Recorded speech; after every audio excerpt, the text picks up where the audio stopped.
Alors ici, on a 2 sacs Kelly. Je vous laisse 3 secondes pour deviner le vrai du faux.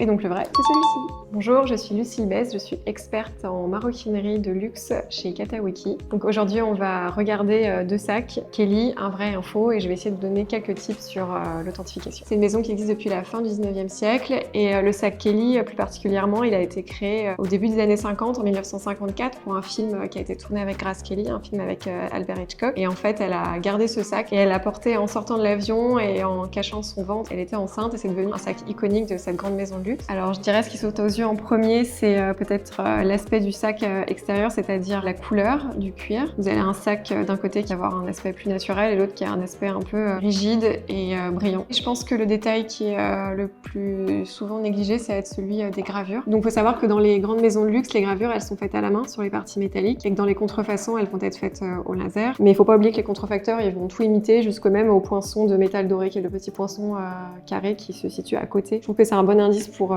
peut-être aller vers une suspicion de contrefaçon. Donc moi, je vous conseille de regarder l'aspect extérieur, c'est la tenue du sac, la qualité du cuir, des matériaux, également les coutures, car là, vous voyez, on est sur des coutures qui vont être très mécaniques, alors qu'ici, sur un sac authentique, on va être la couture qu'on appelle au point sellier, donc c'est des coutures qui sont faites à la main. Et on va également regarder les pieds sous le sac, qui ont une forme conique. Parfois, sur les faux, c'est très mal fait. Voilà, la tenue générale du sac. Vous avez sur les sacs aussi bien Chanel que Hermès un système de fermoir. Donc rien qu'en touchant les parties métalliques et donc en ouvrant le sac, on va entendre des bruits qui sont étranges.